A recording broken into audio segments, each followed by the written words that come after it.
الذي لا إله إلا هو اللہ تبارک و تعالی نے ہمیں رمضان المبارک کے اندر ایک اہم نماز عطا فرمائی ہے کہ جس کو ہم صلاۃ التراویح کہتے ہیں۔ صحیح احادیث شریفہ سے ثابت ہے کہ نبی کریم صلی اللہ علیہ وسلم نے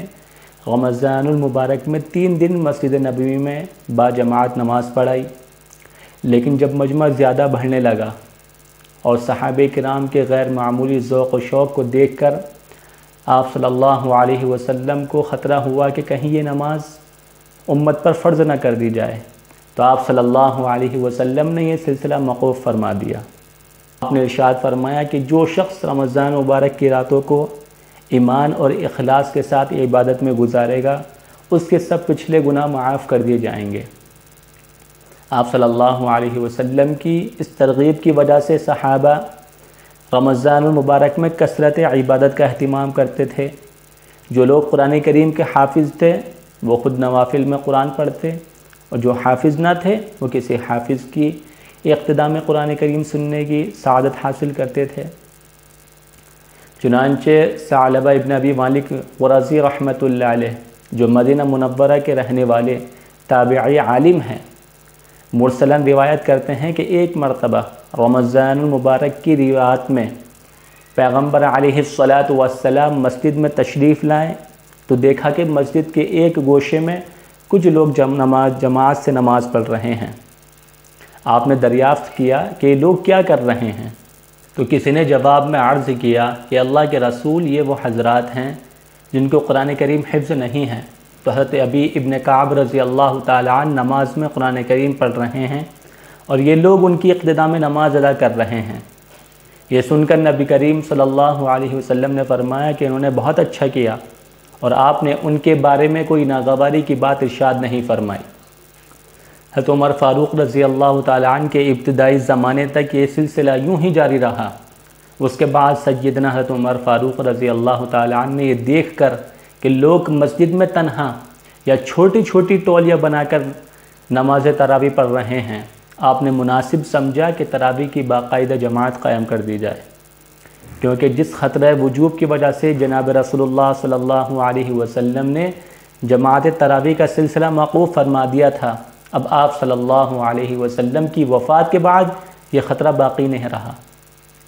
چنانچہ آپ نے صحابہ کے سب سے بڑے قاری حضرت ابی ابن کعب رضی اللہ تعالیٰ عنہ کو تراویح کا امام مقرر فرمایا، اور صحابہ رضی اللہ تعالیٰ علیہم اجمعین حضرت ابی ابن کعب رضی اللہ تعالیٰ عنہ کی اقتداء میں نماز پڑھنے لگے۔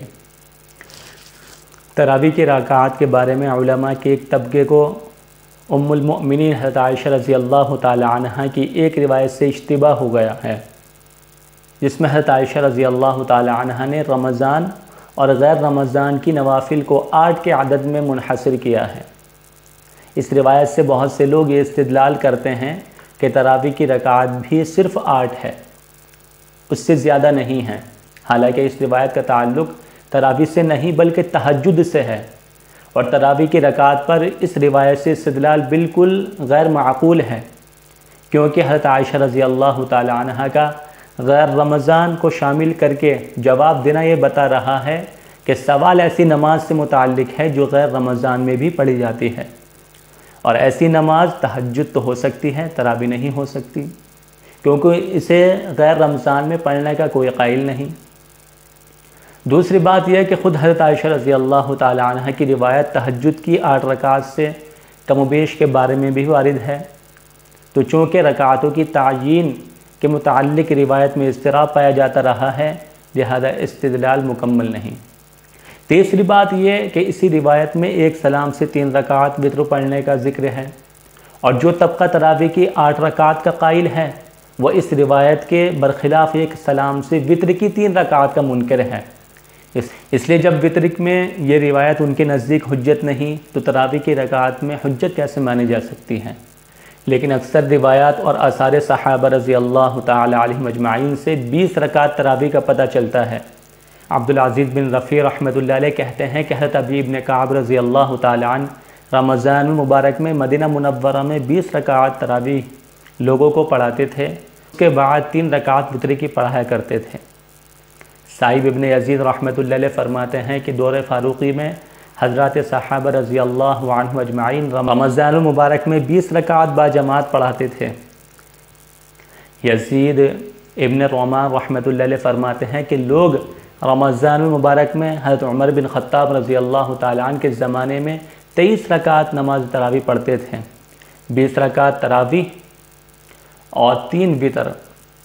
حضرت علی رضی اللہ تعالیٰ عنہ نے قرہ حضرات کو بلایا، پھر ان میں سے ایک صاحب کو منتخب کر کے حکم دیا کہ وہ لوگوں کو 20 رکعت تراویح پڑھایا کرے،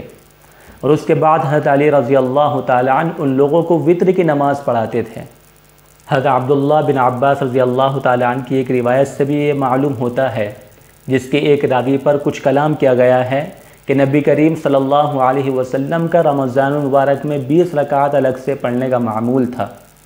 انہی روایت و آثار کی وجہ سے جمہور علماء امت اور حضرات ائمہ اربع، امام ابو حنیفہ رحمۃ اللہ علیہ، امام مالک رحمۃ اللہ علیہ،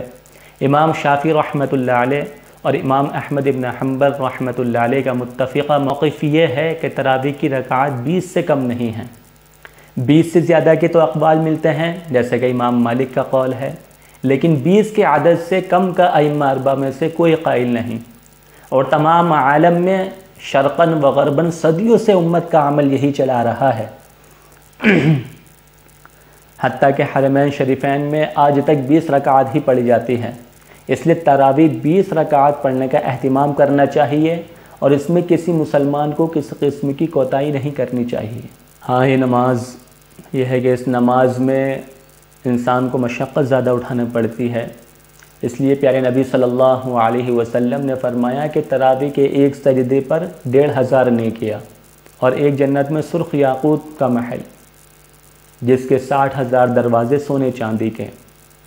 اور ایک جنت میں سونے چاندی کا درخت جس کے سائے میں اگر تیز رفتار سے گھوڑا چلے تو جب بھی اس کی مسافت کو طے نہ کر پائے۔ یہ پیارے نبی صلی اللہ علیہ وسلم نے فرمایا ہے کہ تراویح کے ایک سجدے پر 1500 نیکی، ایک جنت میں محل، اور ایک سونے اور چاندی کا درخت جس کے سائے میں اگر تیز رفتار سے گھوڑا چلے جب بھی اس کی مسافت کو طے نہ کر پائے۔